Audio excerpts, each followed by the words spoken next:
The artwork as liberation ritual. Art as the liturgy of desire, the erotic metaphysics of form, the rite of the unconscious. Every act of creation is a ritual of release. The canvas, page, or stage is the altar where repression is transmitted into rhythm. The work of art is the unconscious performing its own mass, each image a sacrament of sublimation. The artist is priest and patient both. He heals by reenacting his wound. The aesthetic form is not decoration but containment, the chalice that allows chaos to speak coherently.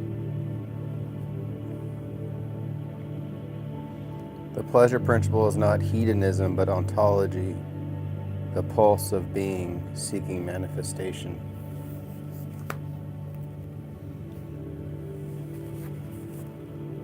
Eros is the energy of differentiation.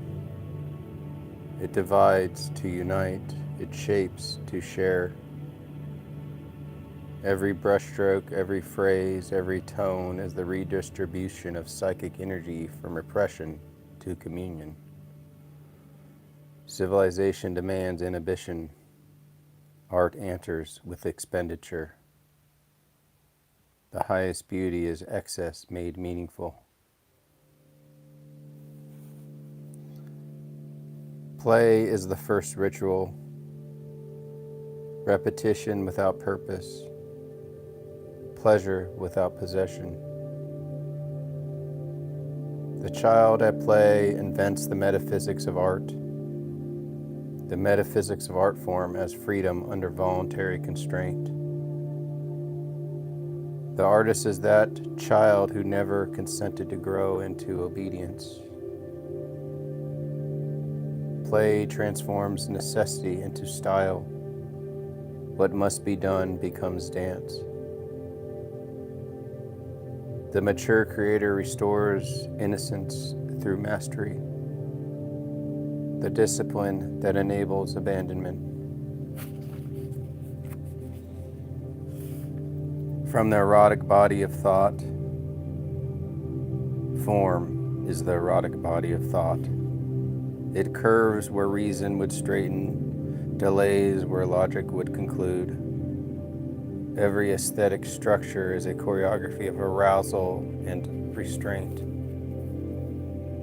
The rhythm of a sonata, the line of a statue, the turn of a sentence, each obeys the body's secret geometry. The perfection of form is the point where desire and discipline kiss. Each work of art repeats the primal liberation, pleasure overcoming prohibition. The artist's labor is an act of recollection, the recovery of the first unashamed impulse. To create is to reenact the moment before the fall, when expression and instinct were one. The repetition compulsion becomes the freedom compulsion. Every masterpiece is the dream made conscious again. Art is pleasure that seeks witness. The audience completes the circuit of Eros, reception as recreation. To understand is to be seduced. To interpret is to yield. The spectator participates in the artist's liberation, an initiation into shared unconsciousness. The aesthetic community is the anti-repressive polis, a fellowship of the released. Style is ritual made visible, discipline eroticized. To stylize is to consecrate impulse, to dress the naked instinct in ceremonial order. Style is the memory of repression preserved within freedom. Every rhythm conceals a commandment transgressed beautifully.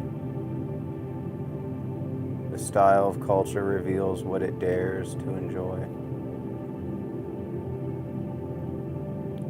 Sublimation is not suppression. It is the translation of instinct into intelligibility.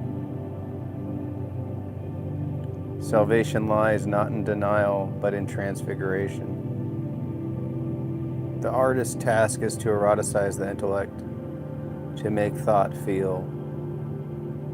In the language of form, lust becomes luminosity, longing becomes clarity. The soul is saved not by purity, but by transformation. The erotic function of the sacred. Religion represses the body to preserve transcendence. Art incarnates transcendence in the body. Every temple, like every poem, is an erotic structure, pleasure disciplined into meaning. The aesthetic replaces the ascetic, devotion through sensual precision. In art, Eros performs the mass of matter, turning flesh into light.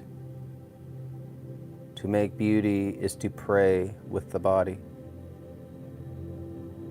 The artist lives between two commandments: thou shalt repress and thou shalt create. He mediates between instinct and idea, dream and delight. His genius is the successful negotiation of contradiction.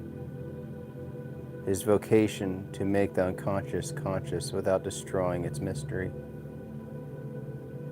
The greatest art reconciles what civilization tore apart: the pleasure of truth and the truth of pleasure. The end of art is not beauty, but freedom. Every image, every phrase, every tone prefigures a liberated humanity. The aesthetic act is prophetic. It enacts in miniature the world Eros desires. Art thus becomes eschatology in form, the rehearsal of paradise. The last religion will be aesthetic, the last salvation creative joy.